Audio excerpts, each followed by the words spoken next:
বিদ্যাসাগর বিশ্ববিদ্যালয়ে তোমরা যারা ফার্স্ট সেমিস্টারে পড়াশোনা করছো, সবেমাত্র ফার্স্ট সেমিস্টারে উঠেছো এবং ইতিহাস সাবজেক্টই তোমাদেরকে মাইনর পেপার হিসাবে পড়তে হচ্ছে। তোমাদের সেই মাইনর 1 বা MN1 যে পেপারটি রয়েছে প্রাচীন ভারতের ইতিহাস, যে পেপারটির সিলেবাস রয়েছে প্রাগৈতিহাসিক যুগ থেকে 600 খ্রিস্টাব্দ পর্যন্ত, এই সিলেবাসের উপরে 2026-27 শিক্ষাবর্ষের যে সাজেশন 100% কমনযোগ্য সাজেশন নিয়ে আলোচনা করব আজকের এই ভিডিওতে। তার আগে একটু সংক্ষিপ্ত সিলেবাসে কি রয়েছে আমরা একটু দেখে নিই। দেখো, আমাদের এই পেপারটিতে 600 খ্রিস্টাব্দ পর্যন্ত রয়েছে, একেবারে প্রাগৈতিহাসিক যুগ থেকে 600 খ্রিস্টাব্দ। কি কি রয়েছে এর মধ্যে?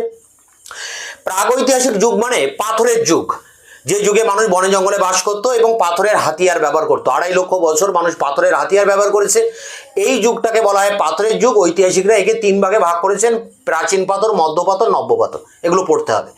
আবার ইতিহাস জানার জন্য যে উপাদান থাকে 2 ধরনের, সাহিত্যিক উপাদান এবং প্রত্নতাত্ত্বিক উপাদান, এই উপাদানও আমাদের এখানে পড়তে হবে। এই সময় মানে প্রাচীনকালে, একেবারে আদিমকালে যখন মানুষ বনে জঙ্গলে থাকতো, তখন মানুষের শরীরে নানা রকম পরিবর্তন আসে। দীর্ঘদিনের বিবর্তনের পর আজকের এই পূর্ণাঙ্গ মানুষ। তাহলে মানুষের এই বিকাশ বিবর্তনের ইতিহাসটা কি রয়েছে?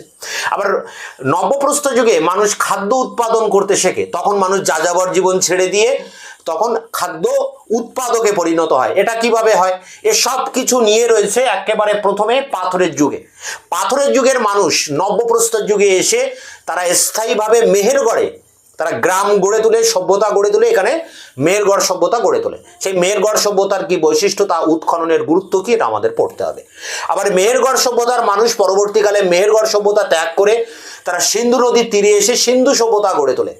এই সিন্ধু সভ্যতার অনেক প্রশ্ন হয়, সিন্ধু সভ্যতার বৈশিষ্ট্য, সিন্ধু সভ্যতার পতন, বিশেষ করে এই দুটো জিনিস আমাদেরকে ভালো করে পড়তে হয়। এবং সিন্ধুর নগর পরিকল্পনা, সিন্ধুর অর্থনীতি, সিন্ধুর ব্যবসা বাণিজ্য, সিন্ধুর ধর্ম, এগুলো আমাদেরকে ভালো করে পড়তে হবে এই হরপ্পা বা সিন্ধু সভ্যতার চ্যাপ্টারে।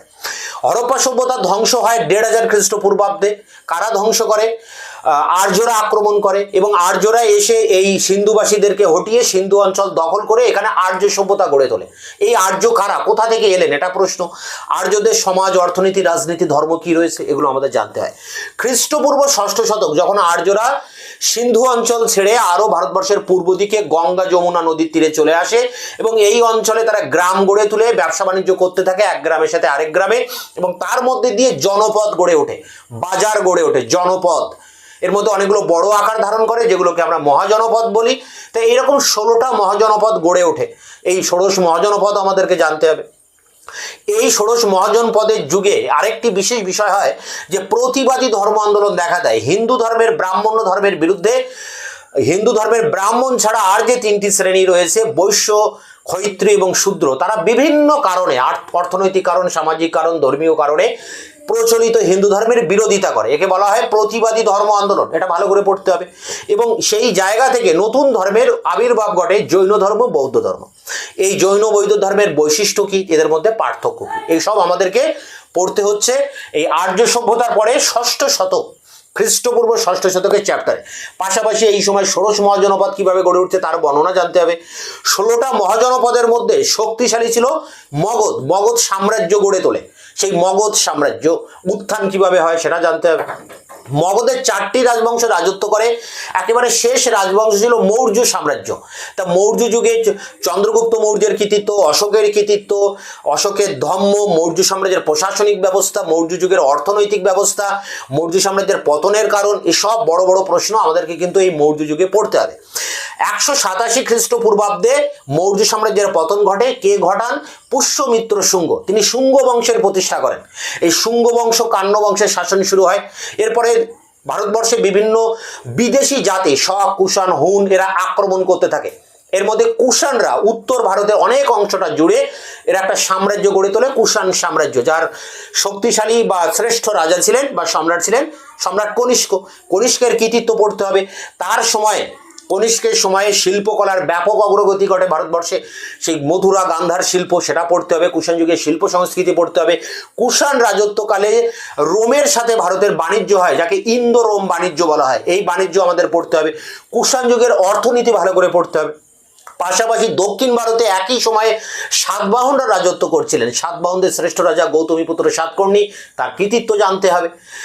এরপর এই সাম্রাজ্য আস্তে আস্তে ধ্বংস হয়ে যায়, মানে কুষাণ সাম্রাজ্য ধ্বংস হয়ে যায় এবং সেই জায়গায় মাথাচাড়া দিয়ে ওঠে 300 খ্রিস্টাব্দ নাগাদ গুপ্ত সাম্রাজ্য।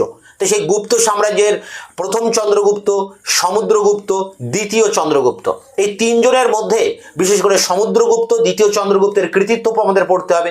গুপ্ত যুগে শিল্প সংস্কৃতির বিকাশ হয় সেটা আমাদের পড়তে হবে। গুপ্ত যুগের অর্থনীতি পড়তে হবে।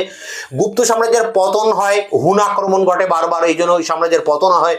সেই হুন আক্রমণ কতটা দায়ী, গুপ্ত সাম্রাজ্যের পতনের কারণ। শেষ দিকের উল্লেখযোগ্য সম্রাট ছিলেন স্কন্দগুপ্ত, সেই স্কন্দগুপ্তের কৃতিত্ব পড়তে হবে। তো গুপ্ত সাম্রাজ্যের উপর অনেকটাই পড়তে হবে।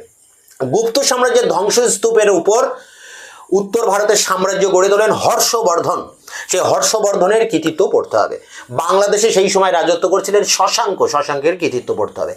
এত কিছু রয়েছে সিলেবাসে।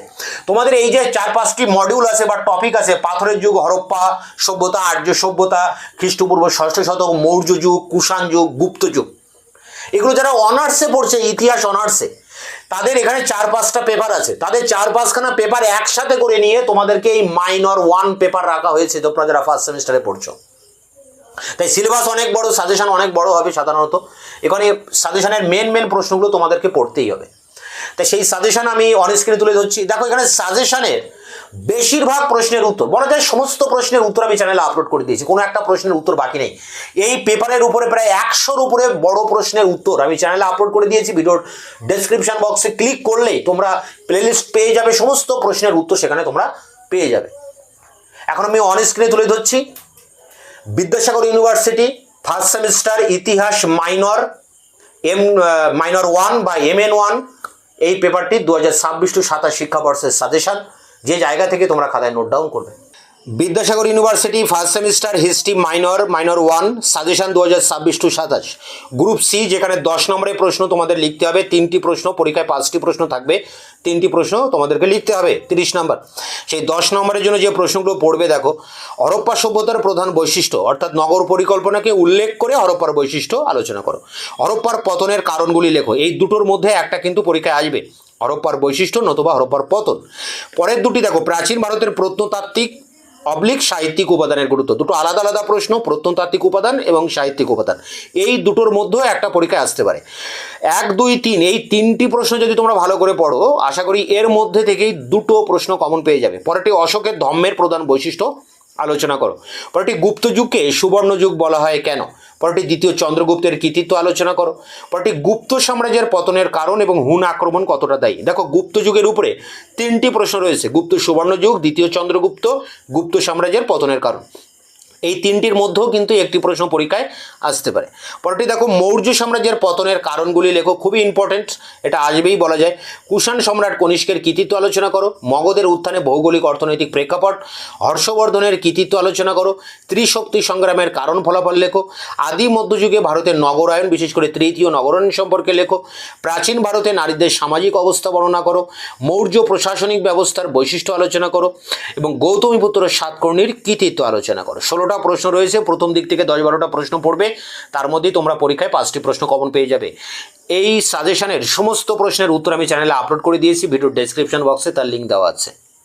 গ্রুপ বি, যেখানে 5 নম্বরের টিকা প্রশ্ন লিখতে হবে 4টি, 20 নম্বর পরীক্ষায় 6টি প্রশ্ন থাকবে, তার মধ্যে 4টি লিখতে হবে। তার জন্য যে প্রশ্নগুলো করবে, হরপ্পার ধর্ম, হরপ্পার শিলমোহর, হরপ্পার বিস্তৃতি, হরপ্পার প্রাচীনত্ব, আলাদা আলাদা প্রশ্ন, যে কোনো একটা কিন্তু আসতে পারে। বৈদিক সাহিত্য আসতে পারে, ইন্ডিকা, মৌর্য আমলের কর ব্যবস্থা, মৌর্য শিল্পকলা, মথুরা শিল্প, গান্ধার শিল্প, এই দুটোর মধ্যে একটা অবশ্যই আসবে, বিশেষ করে গান্ধার শিল্প খুবই ইম্পর্টেন্ট। অষ্টাঙ্গিক মার্গ খুব ইম্পর্টেন্ট। বৌদ্ধ জৈন ধর্মের পার্থক্য, প্রতিবাদী ধর্ম আন্দোলনের অর্থনৈতিক কারণ এবং সামাজিক কারণ, আলাদা আলাদাভাবে আসতে পারে। ষোড়শ মহাজনপদ, আজীবিক ধর্ম, মেহেরগড় সভ্যতা, আর্য বিতর্ক, সভা সমিতি, স্কন্দগুপ্তের কৃতিত্ব বা ভিতারি স্তম্ভলেখ, সমুদ্রগুপ্তের সাম্রাজ্য বিস্তার নীতি, অশোকের কলিঙ্গ যুদ্ধের তাৎপর্য, প্রাচীন প্রস্তর যুগ, মধ্যপ্রস্তর যুগ, নব্যপ্রস্তর যুগ, এই 3 যুগের যে কোনো একটা আসতে পারে। নব্যপ্রস্তর যুগের উপরে নব্যপ্রস্তর যুগের বিপ্লব হিসেবে প্রশ্নটা আসতে পারে। ঋগ্বৈদিক যুগের ধর্মীয় জীবন এবং শেষ প্রশ্ন বাণভট্টের হর্ষচরিত, এলাহাবাদের প্রশস্তি। এখানেও দেখো 16-17টা প্রশ্ন রয়েছে, তার মধ্যে তো তোমরা কমন পাবে। প্রথম দিক থেকে 10-12টা প্রশ্ন পড়ো, এর মধ্যেই কমন পেয়ে যাবে। এই সমস্ত প্রশ্নের উত্তর তোমরা পেয়ে যাবে ভিডিওর ডেসক্রিপশন বক্সের লিঙ্ক থেকে। দেখা হচ্ছে অন্য ভিডিওতে।